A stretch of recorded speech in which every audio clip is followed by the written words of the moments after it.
कुछ कहानियां सिर्फ सुनाई नहीं जाती बल्कि दिल के अंदर उतर जाती हैं। ये कहानी है दो ऐसे साथियों की जो इंसान नहीं थे, लेकिन जिनकी दोस्ती इंसानों से कहीं ज्यादा सच्ची थी। एक तरफ है वफादारी, दूसरी तरफ है अत्याचार, और इनके बीच खड़ी है हिम्मत और आत्मसम्मान। तो आइए सुनते हैं मुंशी प्रेमचंद की अमर कहानी दो बैलों की कथा। कहानी शुरू करने से पहले आप लोगों से एक आग्रह है, अगर आपको ऐसी दिल छू लेने वाली कहानियां पसंद हैं तो वीडियो को लाइक जरूर करें और ऐसे ही शानदार कंटेंट के लिए हमारे चैनल को सब्सक्राइब करना न भूलें। आपके छोटे से कदम से हमें बहुत संबल प्राप्त होता है। अब शुरू करते हैं कहानी। जानवरों में गधा सबसे ज्यादा बुद्धिहीन समझा जाता है। हम जब किसी आदमी को पहले दर्जे का बेवकूफ कहना चाहते हैं तो उसे गधा कहते हैं। गधा सचमुच बेवकूफ है या उसके सीधेपन, उसकी निरापद सहिष्णुता ने उसे यह पदवी दे दी है, इसका निश्चय नहीं किया जा सकता। गायें सींग मारती हैं। ब्याईहनी गाय तो अनायास ही सिंघनी का रूप धारण कर लेती है। कुत्ता भी बहुत गरीब जानवर है, लेकिन कभी कभी उसे भी क्रोध आ ही जाता है, किंतु गधे को कभी क्रोध करते नहीं सुना, न देखा। जितना चाहो गरीब को मारो, चाहे जैसी खराब सड़ी हुई घास सामने डाल दो, उसके चेहरे पर कभी असंतोष की छाया भी नहीं दिखाई देगी। वैशाख में चाहे एकाध बार कुलेल कर लेता हो, पर हमने तो उसे कभी खुश होते नहीं देखा। उसके चेहरे पर एक विषाद स्थायी रूप से छाया रहता है। सुख दुख, हानि लाभ किसी भी दशा में उसे बदलते नहीं देखा। ऋषियों मुनियों के जितने गुण हैं वे सभी उसमें पराकाष्ठा को पहुंच गए हैं, पर आदमी उसे बेवकूफ कहता है। सद्गुणों का इतना अनादर कहीं नहीं देखा। कदाचित सीधापन संसार के लिए उपयुक्त नहीं है। देखिए ना, भारतवासियों की अफ्रीका में क्या दुर्दशा हो रही है। क्यों अमेरिका में उन्हें घुसने नहीं दिया जाता? बेचारे शराब नहीं पीते, चार पैसे कुछ समय के लिए बचा कर रखते हैं, जी तोड़ कर काम करते हैं, किसी से लड़ाई झगड़ा नहीं करते, चार बातें सुनकर गम खा जाते हैं, फिर भी बदनाम है। कहा जाता है वे जीवन के आदर्श को नीचा करते हैं। अगर वे ईंट का जवाब पत्थर से देना सीख जाते तो शायद सभ्य कहलाने लगते। जापान की मिसाल सामने है। एक ही विजय ने उसे संसार की सभ्य जातियों में गण्य बना दिया। लेकिन गधे का एक छोटा भाई और भी है जो उससे कम ही गधा है, और वो है बैल। जिस अर्थ में हम गधे का प्रयोग करते हैं, कुछ उसी से मिलते जुलते अर्थ में बछिया के ताऊ का भी प्रयोग करते हैं। कुछ लोग शायद बैल को बेवकूफी में सर्वश्रेष्ठ कहेंगे, मगर हमारा विचार ऐसा नहीं है। बैल कभी कभी मारता भी है, कभी कभी अड़ियल बैल भी देखने में आता है, और भी कई रीतियों से अपना असंतोष प्रकट कर देता है। अतएव उसका स्थान गधे से नीचा है। जूरी काछी के दोनों बैलों के नाम थे हीरा और मोती। दोनों पछाई जाति के थे, देखने में सुंदर, काम में चौकस, डील में ऊंचे। बहुत दिनों साथ रहते रहते दोनों में भाईचारा हो गया था। दोनों आमने सामने या आसपास बैठे हुए एक दूसरे से मूक भाषा में विचार विनिमय किया करते थे। एक दूसरे के मन की बात को कैसे समझा जाता है हम कह नहीं सकते। अवश्य ही उनमें कोई ऐसी गुप्त शक्ति थी जिससे जीवों में श्रेष्ठता का दावा करने वाला मनुष्य वंचित है। दोनों एक दूसरे को चाट कर सूंघ कर अपना प्रेम प्रकट करते। कभी कभी दोनों सींग भी मिला लिया करते थे, विग्रह के नाते से नहीं, केवल विनोद के भाव से, आत्मीयता के भाव से। जैसे दोनों में घनिष्ठता होते ही धौल धप्पा होने लगता है। इसके बिना दोस्ती कुछ फुसफुसी, कुछ हल्की सी रहती है, जिस पर ज्यादा विश्वास नहीं किया जा सकता। संयोग की बात, झूरी ने एक बार गोई को ससुराल भेज दिया। बैलों को क्या मालूम वे क्यों भेजे जा रहे हैं। समझे मालिक ने हमें बेच दिया। अपना यूं बेचा जाना उन्हें अच्छा लगा या बुरा कौन जाने, पर झूरी के साले गया को घर तक गोई ले जाने में दांतों पसीना आ गया। पीछे से हाँकता तो दोनों दाएं बाएं भागते, पगहिया पकड़कर आगे से खींचता तो दोनों पीछे की ओर जोर लगाते, मारता तो दोनों सींगे नीची करके हुंकारते। अगर ईश्वर ने उन्हें वाणी दी होती तो झूरी से पूछते, तुम हम गरीबों को क्यों निकाल रहे हो? हमने तो तुम्हारी सेवा करने में कोई कसर नहीं उठा रखी। अगर इतनी मेहनत से काम न चलता था तो और काम ले लेते। हमें तो तुम्हारी चाकरी में मर जाना कबूल था। हमने कभी दाने चारे की शिकायत नहीं की। तुमने जो कुछ खिलाया वो सिर झुकाकर खा लिया। फिर तुमने हमें इस जालिम के हाथ क्यों बेच दिया? संध्या समय दोनों बैल अपने नए स्थान पर पहुंचे। दिन भर के भूखे थे, लेकिन जब नांद में लगाए गए तो एक ने भी उसमें मुंह नहीं डाला। दिल भारी हो रहा था। जिसे उन्होंने अपना घर समझ रखा था वो आज उनसे छूट गया। ये नया घर, नया गांव, नए आदमी उन्हें बेगानों से लगते थे। दोनों ने अपनी मूक भाषा में सलाह की, एक दूसरे को कनखियों से देखा और लेट गए। जब गांव में सोता पड़ गया तो दोनों ने जोर मारकर पगहे तोड़ा डाले और घर की तरफ चले। पगहे बहुत मजबूत थे, अनुमान न हो सकता था कि कोई बैल उन्हें तोड़ सकेगा, पर इन दोनों में इस समय दूनी शक्ति आ गई थी। एक एक झटके में रस्सियां टूट गईं। झूरी प्रातःकाल सोकर उठा तो देखा कि दोनों बैल चरनी पर खड़े हैं। दोनों की गर्दनों में आधा आधा गराव लटक रहा है, घुटने तक पांव कीचड़ से भरे हैं और दोनों की आंखों में विद्रोह में स्नेह झलक रहा है। झूरी बैलों को देखकर स्नेह से गदगद हो गया, दौड़कर उन्हें गले लगा लिया। प्रेमालिंगन और चुंबन का वो दृश्य बड़ा ही मनोहर था। घर और गांव के लड़के जमा हो गए और तालियां बजा बजा कर उनका स्वागत करने लगे। गांव के इतिहास में यह घटना अभूतपूर्व न होने पर भी महत्वपूर्ण थी। बाल सभा ने निश्चय किया, दोनों पशुवीरों का अभिनंदन पत्र देना चाहिए। कोई अपने घर से रोटियां लाया, कोई गुड़, कोई चोकर, कोई भूसी। एक बालक ने कहा, ऐसे बैल किसी के पास न होंगे। दूसरे ने समर्थन किया, इतनी दूर से दोनों अकेले चले आए। तीसरा बोला, बैल नहीं है वे, उस जन्म के आदमी हैं। इसका प्रतिवाद करने का किसी को साहस नहीं हुआ। झूरी की स्त्री ने बैलों को द्वार पर देखा तो जल उठी, बोली, कैसे नमक हराम बैल हैं कि एक दिन वहां काम न किया, भाग खड़े हुए। झूरी अपने बैलों पर ही आक्षेप न सुन सका। नमक हराम क्यों है? चारा दाना न दिया होगा तो क्या करते? स्त्री ने रौब के साथ कहा, बस तुम ही तो बैलों को खिलाना जानते हो, और तो सभी पानी पिला पिला कर रखते हैं। झूरी ने चढ़ाया, चारा मिलता तो क्यों भागते? स्त्री चिढ़ी, भागे इसीलिए कि वे लोग तुम जैसे बुद्धुओं की तरह बैलों को सहलाते नहीं, खिलाते हैं तो रगड़ कर जोतते भी हैं। ये दोनों ठहरे कामचोर, भाग निकले। अब देखो कहां से खली और चोकर मिलता है। सूखे भूसे के सिवा कुछ न दूंगी, खाएं चाहे मरे। वही हुआ। मजूर की बड़ी ताकीद की गई कि बैलों को खाली सूखा भूसा दिया जाए। बैलों ने नांद में मुंह डाला तो फीका फीका, न कोई चिकनाहट न कोई रस, क्या खाएं? आशा भरी आंखों से द्वार की ओर ताकने लगे। झूरी ने मजूर से कहा, थोड़ी सी खली क्यों नहीं डाल देता बे? मालकिन मुझे मार ही डालेंगी। चुराकर डाला। न दादा, पीछे से तुम भी उन्हीं की सी कहोगे। दूसरे दिन झूरी का साला फिर आया और बैलों को ले चला। अब की उसने दोनों को गाड़ी में जोता। 2-4 बार मोती ने गाड़ी को खाई में गिराना चाहा, पर हीरा ने संभाल लिया। वो ज्यादा सहनशील था। संध्या समय घर पहुंचकर उसने दोनों को मोटी रस्सियों से बांधा और कल की शरारत का मजा चखाया। फिर वही सूखा भूसा डाल दिया। अपने दोनों बैलों को खली, चूनी सब कुछ दी। दोनों बैलों का ऐसा अपमान कभी न हुआ था। झूरी इन्हें फूल की छड़ी से भी न छूता था। उसकी टिटकार पर दोनों उड़ने लगते थे। यहां मार पड़ी। आहत सम्मान की व्यथा तो थी ही, उस पर मिला सूखा भूसा।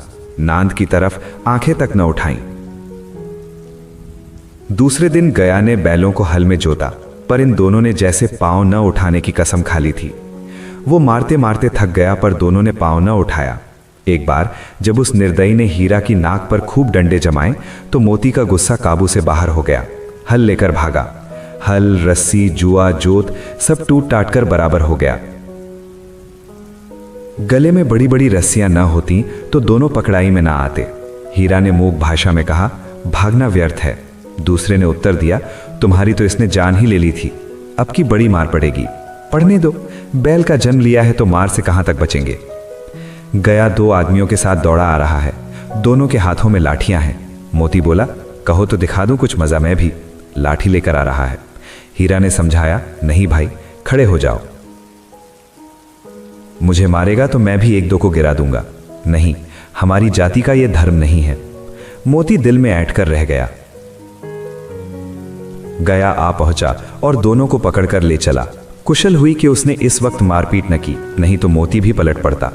उसके तेवर देखकर गया और उसके सहायक समझ गए कि इस वक्त टाल जाना ही मसलहत है।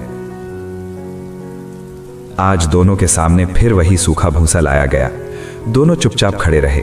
घर में लोग भोजन करने लगे।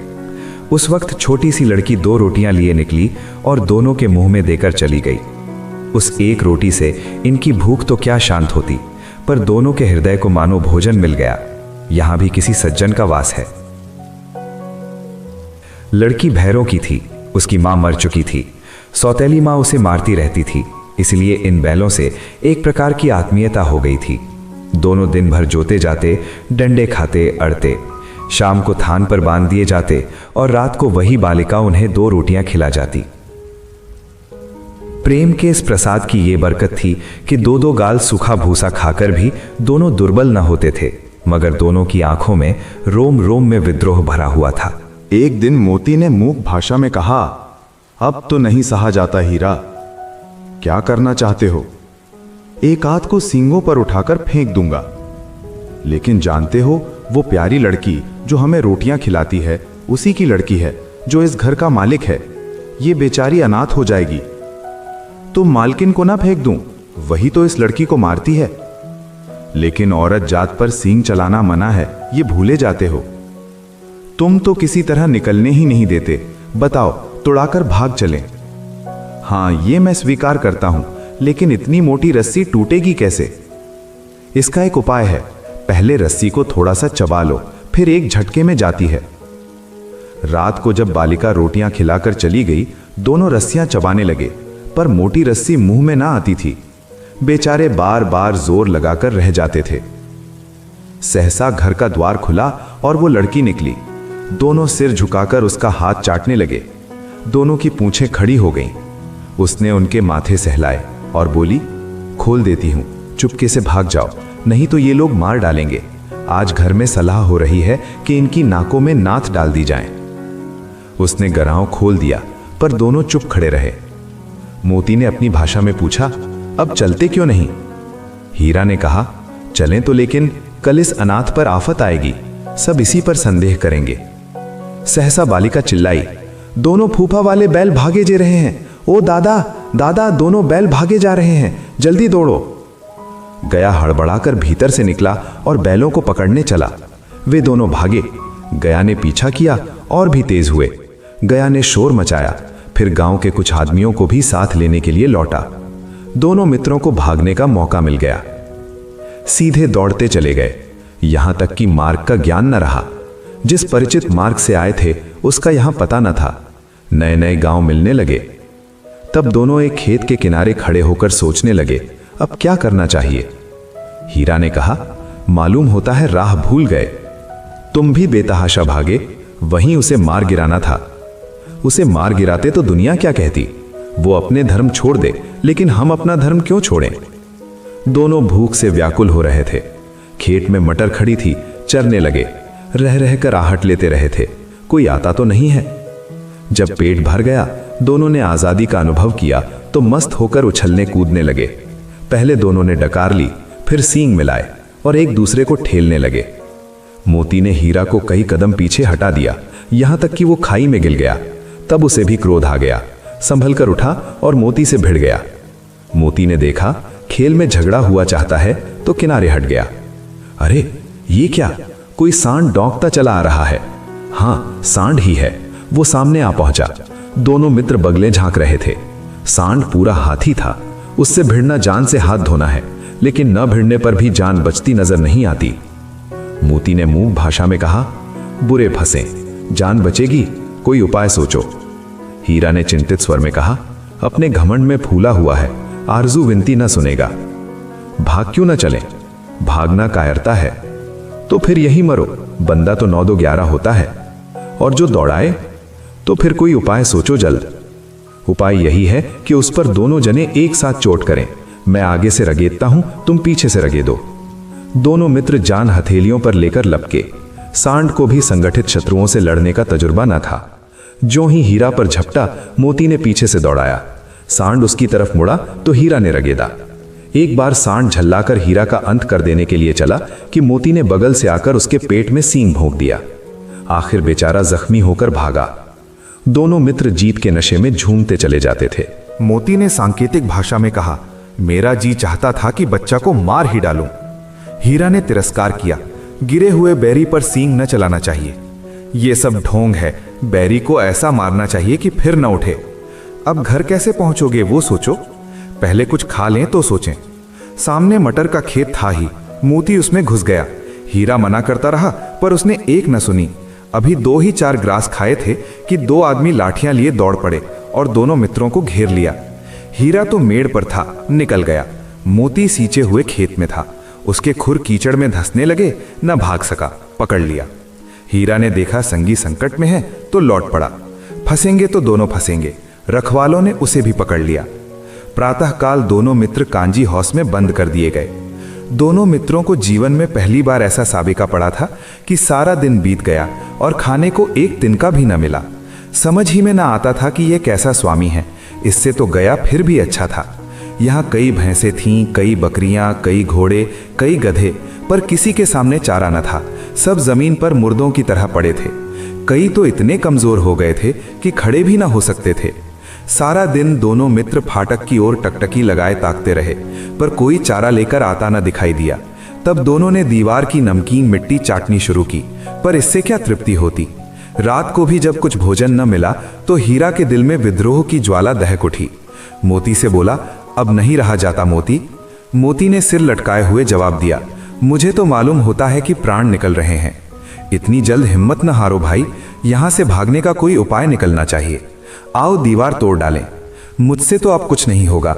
बस इसी बूते पर अकड़ते थे। सारी अकड़ निकल गई।